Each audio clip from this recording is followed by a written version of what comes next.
Waiting for the NFL season to start. Oh.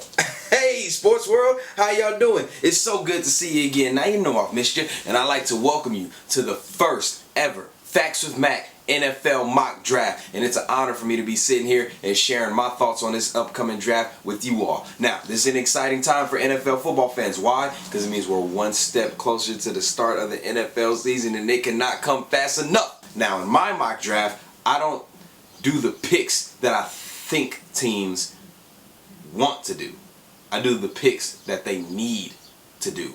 So, teams, listen up out there, because I got your fix. Now, with all that said, let's fix these teams, shall we? Now, to no one's surprise, the owner of the first overall pick in this year's draft is the Cleveland Browns. You know, they look as comfortable in the top end of the draft as they do in Cleveland. Too comfortable. Cleveland, this is your intervention. Do not mess up this pick. You cannot mess up this pick. You cannot mess up this pick. Don't mess up the pick! With the first overall pick, you have to go for the surefire thing. And the surefire thing in this pick, the Cleveland Browns select DN Texas A&M, Myles Garrett. This guy is the best DN I've seen come out in recent memory, and I have him rated higher than Jadeveon Clowney. Alright? Now, with that said, here's where all the intrigue starts. With the number 2 pick, the San Francisco 49ers. Now, I can see the San Francisco 49ers going after a safety, especially since John Lynch is now their GM. But I think John Lynch will start up front in the trenches. So I think the San Francisco 49ers are going to draft Stanford DN Solomon Thomas. Yes, I can see Jamal Adams going here. But if you want to have one of the best D-lines in the NFL, you're going to draft Solomon Thomas, because the last 2 first-round picks they spent on their D-line. So this shores up your D-line and it helps your DBs. All right, now with the 3rd overall pick, he got passed up by the 49ers. But I think John Fox is smart enough to know you don't let a safety like this go. Now, the Bears, they can draft a corner, but I feel like they can draft a corner at the top of the 2nd round. Safeties like Jamal Adams don't come around that often. So I think the Chicago Bears select Jamal Adams. Next, we're going down south to the Jacksonville Jaguars. Now, Tom Coughlin is there. He's a hard-nosed guy. Doug Marrone is there. He's a hard-nosed guy. Speaking of which, I don't think you can pass up on a hard-nosed running back either. So with the 4th overall pick, the Jacksonville Jaguars select Leonard Fournette. Now, my team that I have so much love for, the Tennessee Titans. The 5th pick, there's rumors swirling around that they're going to trade out of it. And I can see them trading out of it, because if they allow the Browns to trade up, which I think the Browns will do to get Trubisky, I think the Titans will trade back to 12, because at that pick, you can get a receiver, and at 18, you can get your corner. Now, just for the purposes of my draft, I can't really do trades. So I believe the Tennessee Titans address their need at receiver early, because the top 3 receivers are going to be gone by pick 18. You don't want to be found wanting. So with the 5th overall pick, the Tennessee Titans select Clemson receiver Mike Williams. Now look, Deshaun Watson is good, but there is no way they win this national championship without Mike Williams. This guy's a game changer, and I feel like Marcus Mariota will be glad to be paired with Mike Williams. Next pick, we got the New York Jets. They have a lot of needs, but with the departure of Revis Island, I think they address corner, and one of the best suited athletic corners to come out at this time. I believe they're going to pick Marshawn Lattimore from Ohio State. Now, I can see Marshawn Lattimore getting drafted by the Niners or Chicago, but the issue is Jamal Adams doesn't have the injury history as Marshawn Lattimore. Now, I believe Marshawn Lattimore is destined for greatness, and I think the New York Jets find their next Revis Island. Now, next, the Los Angeles Chargers. Whew, it's going to take a while to get used to saying that. The Los Angeles Chargers, they address their need at safety. They are building such a stout defense, and they go after Malik Hooker from Ohio State. Now, this guy's been compared to Ed Reed. As a Ravens fan, I don't know, but you know what? The kid is great. He has great range, and he's all over the field, and the kid makes plays. He's a ball hawk. All right, next we're going down south, Carolina Panthers. A lot of people got them going for a running back here, but I feel with Leonard Fournette off the board, they can select Christian McCaffrey, but you have one of the best DNs and defensive players in the country still sitting there. I think they'll address their need at D-line with Jonathan Allen from Alabama. Now, number 9, the Cincinnati Bengals. I originally had the Cincinnati Bengals going after Reuben Foster, but with the questions about his character and the diluted piss, I got them going after the short thing, DN Derek Barnett from Tennessee. All right, so after that, we go to 10. I had Garyon Conley at this pick for the Bills. With Mike Williams off the board, I think the Bills address corner. But with the accusations coming about Conley, I believe he will fall out of the first round. So with this pick, you go with another surefire corner. And where's he from? Bama, baby. That's right. The Bills addressed their need at corner by drafting Marlon Humphreys. All right, now at number 11, the Saints, they just got Adrian Peterson. I believe they're comfortable enough on offense, but they need to retool this defense if they want to compete, especially down south. Now, I feel like the Saints throw out all his character concerns because they didn't think that they'd be able to get a player like Reuben Foster. You get Reuben Foster, you plug him in, you're good for the next decade. Now the Browns, they get their second pick at number 12. I believe that they will trade up to get Trubisky. If Trubisky happens to be gone, I believe that this is the landing spot for quarterback Deshaun Watson. Yes, at the number 12 spot, if Trubisky is gone, the Cleveland Browns select Deshaun Watson. And in my opinion, Deshaun Watson should go before Trubisky anyway. He's a better quarterback to me, in my opinion. He has had a longer career than Trubisky, and he has proven himself. Time in and time out. Deshaun Watson is better than Trubisky.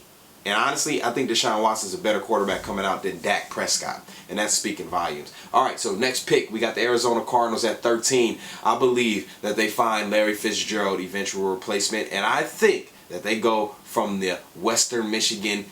They select Corey Davis, receiver out of Western Michigan. And that'd be a good pick for him. Now, a lot of people are high on this guy.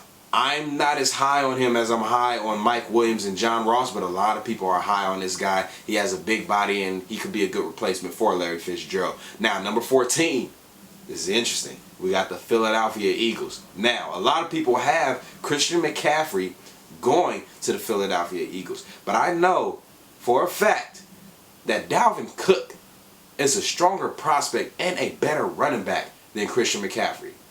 He can do everything Christian McCaffrey can do. And I just feel like he's built for this Philadelphia Eagles team. He's built to go against the New York Giants defense. He's built to go against that Washington Redskins defense. He's built to go against that Dallas Cowboy defense. And this is where I feel that Dalvin Cook goes, especially because they had him in for a private workout. Now, the Indianapolis Colts, I have them selecting an offensive lineman. I have them going after someone who can help protect Andrew Luck. So, our first offensive lineman coming off of the board, Cam Robinson from Alabama. Next, the Baltimore Ravens, baby.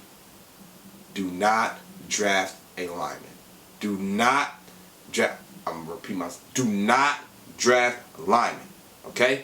We need somebody who can help Joe Flacco, not by just blocking, but by catching the ball. We need someone who can help us in a return game. So I believe the Baltimore Ravens go up to the Pacific Northwest and they select John Ross. Now, if Dalvin Cook happens to fall down here, I can see the Baltimore Ravens drafting Dalvin Cook. All right, next pick, the Washington Redskins. Now, I believe this guy is one of the can't-miss draft picks. And he would have been selected higher if it wasn't for the recent allegations, or not even allegations, the recent diluted piss with him as well. So I have the Washington Redskins selecting Jabril Peppers, safety out of Michigan. Now, 18, the Tennessee Titans. Hey, you're back on the board. I told you, you can get a corner at this spot. And this corner is a great corner.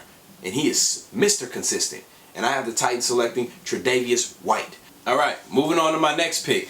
I believe that if Dalvin Cook falls to the Tampa Bay Buccaneers, they can't pass up on the opportunity of linking him back up with Jameis Winston. So the Tampa Bay Buccaneers, since he won't be there, they'll go after the next best thing, and that is Christian McCaffrey. And that'll be a steal for this draft. Next, we're going to the Denver Broncos. John Elway knows that he has to protect whoever his quarterback is. So he's going to address that need at offensive lineman by going after Ryan Ramsey out of Wisconsin. Next, one of my favorite players will be drafted by the Detroit Lions. It will be Hassan Riddick, linebacker, RD lineman out of Temple. Next, we're going down to South Florida, and I believe the Miami Dolphins will get an in-Florida guy, and they will address their need at linebacker by drafting Gerard Davis. And then we're going to New York City. Now, this team is full of playmakers, but where they lack a playmaker is at tight end, and I believe they will address that need by drafting O.J. Howard. And then the Oakland Raiders will follow suit by drafting a tight end out of Miami, and they like him big and fast. And David Njoku, the tight end from Miami, is big and fast. So they address their need there. Now,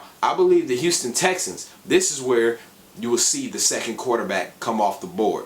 And I believe Deshaun Watson will be gone long before this, so I believe that Mitchell Trubisky does fall to the Houston Texans once the Browns realize they should draft Deshaun Watson. All right, now saying that, we're going to the Pacific Northwest, Seattle Seahawks. I went to the University of Puget Sound. I know what it's like up there. I know the fan base, and they love defense, and you're going to get a steal in this draft. From UCLA, you're getting Tack McKinley, baby, DN. All right, then we're going down to KC Mo, Kansas City Chiefs. They want to get better on defense. You draft out of Alabama, and you draft Ryan Anderson. All right, and next, the Cowboys. They want a playmaker who could shut down at the cornerback position because they are completely depleted at cornerback. They want a cornerback, but they want a cornerback who can also play receiver. They want a cornerback who can help them in special teams. And that cornerback is out of USC, Adoree Jackson. And that's where he will fall. And then the Packers will get one of my favorite DBs. We all know they need help at DB. I mean, look what the Falcons did to them. At this pick, they picked one of my favorite DBs, Mr. Consistency. He could have came out last year and been a top 20 pick, Desmond King. That's right. And then the Steelers. Rest in peace, Rooney. Rest in peace. Because you did a lot for the NFL, especially when it came to people of color. So thank you, and I respect you for that. I still dislike your team, and now you're going to draft somebody that's one of my favorite players, but I'm going to have to dislike him. And that player, Budda Baker out of Washington. And then the Atlanta Falcons, one of the most embarrassing Super Bowls ever. You will be drafting offensive lineman because you want to keep putting up points, and you're going to be drafting Garrett Boyles out of Utah. And the last pick of the first round, the Saints. They want to continue to trust their needs on defense. They got better at linebacker earlier by drafting Reuben Foster. Well, this time they get better on the back end by drafting Washington, Kevin King, cornerback. Now, with all that said, I just want to thank all you guys for sitting here and listening to my mock draft. And I hope that we address your team's need. With that said, let's enjoy this NFL draft. And let's have a great football season, ladies and gentlemen. And Ravens, do not draft an offensive lineman. Do not draft a defensive line. Dude, just please, John Ross, please, just get us a playmaker.